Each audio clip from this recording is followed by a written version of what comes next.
তারপরে বলি ও লিখি। কীটপতঙ্গের সঙ্গে বসবাস রচনায় লেখক যা বলেছেন তা নিজের ভাষায় বলো এবং নিজের ভাষায় লেখো। তাহলে চলো এটা আমরা করে দেখি। আমরা এভাবে লিখতে পারি যে কীটপতঙ্গের দ্বারা ফুলের পরাগযোগ ঘটে। আমরা যদি ঢালাভাবে কীটনাশক অথবা পালায়নাশক দ্বারা কীটপতঙ্গ ধ্বংস করি তাহলে ফসলের উৎপাদন কমে যায়।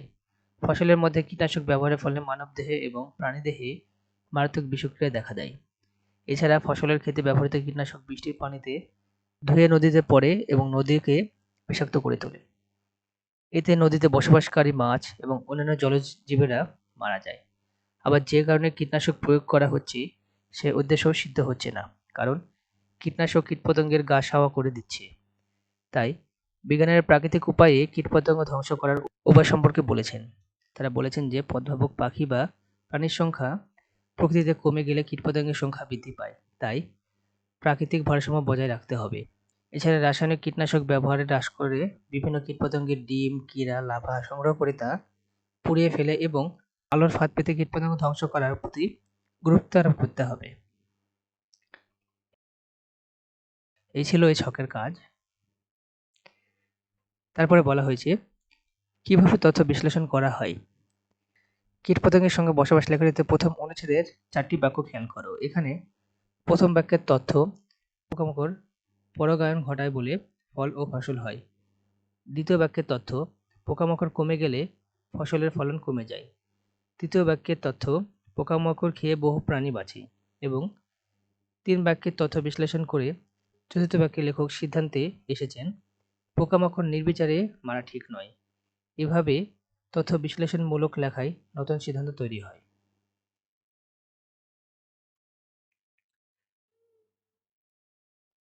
কিভাবে উপাত্ত বিশ্লেষণ করা হয়?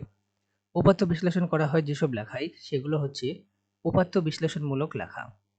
উপাত্ত বিশ্লেষণের মধ্যে দিয়ে তৈরি হয় তথ্য। নিচের ছকে কিছু উপাত্ত দেওয়া আছে। এই ছকে দেশের নাম, বাঘের সংখ্যা এগুলো হচ্ছে এক একটি উপাত্ত। ছকের উপাত্তগুলো বোঝার চেষ্টা করো এবং দলে দলে আলোচনা করো। এখানে দেখো একটি উপাত্ত তুলে দেওয়া আছে এবং এটি নিয়ে আমাদেরকে আলোচনা করতে বলেছে। যেমন এখানে আছে দেশের নাম: Bangladesh, Bhutan, Cambodia, Bharat, Myanmar, Nepal, Thailand, Vietnam. 2010 সাল পর্যন্ত বাঘের সংখ্যা ছিল এখানে বাংলাদেশে 440, ভুটানে 75, কম্বোডিয়ায় 50, ভারতে 1706, মিয়ানমারে 85, নেপালে 121, থাইল্যান্ডে 252, ভিয়েতনামে 20টি। আর 2015 সালে জরিপে বাঘের সংখ্যা দেখায় বাংলাদেশে এসে দাঁড়ায় 106টি, ভুটানে দাঁড়ায় 103টি, কম্বোডিয়ায় 0, ভারতে দাঁড়ায় 2226টি, মিয়ানমারে 85, নেপালে 198টি, থাইল্যান্ডে 189 এবং ভিয়েতনামে 5টি। তাহলে উপরের তথ্য বিশ্লেষণ করে বহু তথ্যমূলক বাক্য রচনা করা যায়। যেমন একটি বাক্য ভিয়েতনামে মাত্র 5 বছরের মধ্যে 4 ভাগের 3 ভাগ বাঘ কমেছে। আবার আরেকটি বাক্য হতে পারে যে সবচেয়ে বেশি বাঘ আছে ভারতে। এইভাবে করে উপরের ছক বিশ্লেষণ করে তথ্যমূলক বাক্য রচনা করো। তাহলে এখানে এই ছকে আমাদেরকে এখন কিছু তথ্যমূলক বাক্য রচনা করতে হবে। তাহলে চলো আমরা এটা করে দেখি। আমরা এটা এভাবে করতে পারি যে 1 নম্বর দেখো, বাংলাদেশে বাঘের সংখ্যা শেষ 5 বছরে 75.90% কমেছে। 2, ভুটানে 5 বছরে 28টি বাঘ বৃদ্ধি পেয়েছে। 3, ভুটানে বাঘের বৃদ্ধির হার শতাংশের হিসাবে 37.30%। 4, 2010 সাল থেকে যেখানে 50টি বাঘ ছিল সেখানে 2015 সালে জরিপে কম্বোডিয়ায় বনে কোনো বাঘ পাওয়া যায়নি। কম্বোডিয়ায় বাঘ বিলুপ্ত প্রাণী। 5, 2015 সালে জরিপে ভারতে বাঘের সংখ্যা আশাব্যঞ্জক হারে বৃদ্ধি পেয়েছে।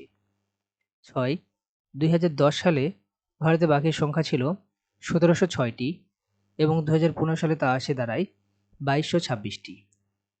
7, মিয়ানমারে 2010 সাল এবং 2015 সালে বাঘের সংখ্যা অপরিবর্তিত হয়েছে। 8, নেপালে বাঘের সংখ্যা গত 5 বছরে 63.63% বৃদ্ধি পেয়েছে।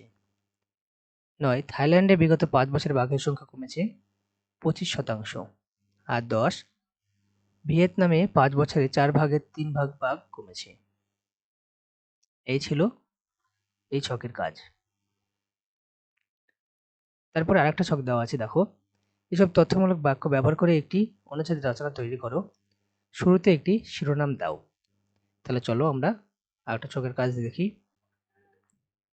এখানে আমরা একটা শিরোনাম দিচ্ছি, সেটা হচ্ছে দক্ষিণ এশিয়ার বাঘ। এটা উত্তর দেখো। দক্ষিণ এশিয়ার বাঘ। বাঘ বললেই আমাদের চোখের সামনে একটি হলদে রঙের কালো ডোরা কাটা প্রাণীকে কল্পনার চোখে দেখতে পারি। এই হিংস্র প্রাণীটি বনের রাজা এবং বাংলাদেশের জাতীয় পশু। বাংলাদেশের দেয়াল নামে খ্যাত সুন্দরবন বাঘের দেখা মেলে, কিন্তু প্রতিকূল পরিবেশ এবং চোরা শিকারীদের আক্রমণের শিকার হয়ে বাংলাদেশে বাঘের সংখ্যা নিরন্তর কমেছে। সবশেষ 2015 সালে বাঘ জরিপে বাংলাদেশে 106টি বাঘ রয়েছে বলে তথ্য প্রকাশিত হয়েছে। 2013 সালে ছিল 440টি। 2015 সালে এসে প্রায় 334টি বাঘ হারিয়ে গেছে বা বিলুপ্ত হয়ে গেছে, যা অঙ্কের হিসাবে 75.90% হ্রাস পাওয়ার ইঙ্গিত করে। তবে আশা জাগা নিয়ে খবরও আছে। দক্ষিণ এশিয়ার ভুটান, ভারত ও নেপালে বাঘের সংখ্যা বৃদ্ধি পেয়েছে। ভুটানে 2010 সালে সেখানে ছিল 75টি বাঘ। 2015 সালে সেখানে দাঁড়ায় 103টিতে। গত 5 বছরে 28টি বাঘ বৃদ্ধি পেয়েছে, যা শতাংশের হিসাবে 37.30%। ভারতে 2010 সালে বাঘের সংখ্যা ছিল 1706টি। 2015 সালে তা 2226টিতে এসে দাঁড়ায়। 5 বছরে বাঘের সংখ্যা বৃদ্ধি পেয়েছে মোট 520টি। এর সংখ্যা বৃদ্ধির পেছনে ক্রিয়ানক হিসেবে মূল ভূমিকা রেখেছে সেই স্থানের জনগণ এবং রাজ্য সরকারের সচেতনতা। তার সেভ দি টাইগার শিরোনামে বাঘ কর্মসূচি প্রণয়ন করে বাঘের শিকার বন্ধ করে। এছাড়া নেপালে বাঘের সংখ্যা বৃদ্ধি পেয়েছে সবথেকে বেশি। 2010 সালে সেখানে বাঘের সংখ্যা ছিল 121টি। 2015 সালে তা বেড়ে দাঁড়ায় 198টিতে। অঙ্কের হিসাবে যা 63.63%। বাংলাদেশের বাঘের সংখ্যা হ্রাস পাওয়ার মতো ঘটনা আরও কিছু দেশে ঘটেছে। সে দেশের বাঘের সংখ্যা আশাজনকভাবে হ্রাস পেয়েছে। কোনো কোনো দেশে তো বাঘের সংখ্যা একেবারে বিলীন হয়ে গেছে, যেমন কম্বোডিয়া। 2010 সালে যেখানে বাঘ ছিল 50টি, 2015 সালে এসে সেখানে কোনো বাঘ নেই। তার মানে বাঘ নামক প্রাণীটি কম্বোডিয়া বন থেকে বিলুপ্ত হয়ে গেছে। তারপর বলা যেতে পারে থাইল্যান্ডের নাম। সেখানেও বাঘের সংখ্যা 2010 সালের তুলনায় 25% হ্রাস পেয়েছে। 2010 সালে সেখানে বাঘের সংখ্যা ছিল 252টি। 2015 সালে এসে দাঁড়ায় 189টিতে। ভিয়েতনামের অবস্থান আরও ভয়াবহ। সেখানে 2010 সালে ছিল 20টি বাঘ। 2015 সালে সেখানে এসে দাঁড়ায় মাত্র 5টি বাঘ। সুতরাং আসুন আমরা বাঘের জন্য একটি নিরাপদ পরিবেশ তৈরি করি, এসব প্রাণীগুলো যেন হারিয়ে না যায়। বিলুপ্ত থেকে এদের রক্ষা করি, কারণ বনের রাজা হারিয়ে গেলে বনের আর থাকলো কি? পরিচ্ছেদ 4-এর এই ছকের কাজ।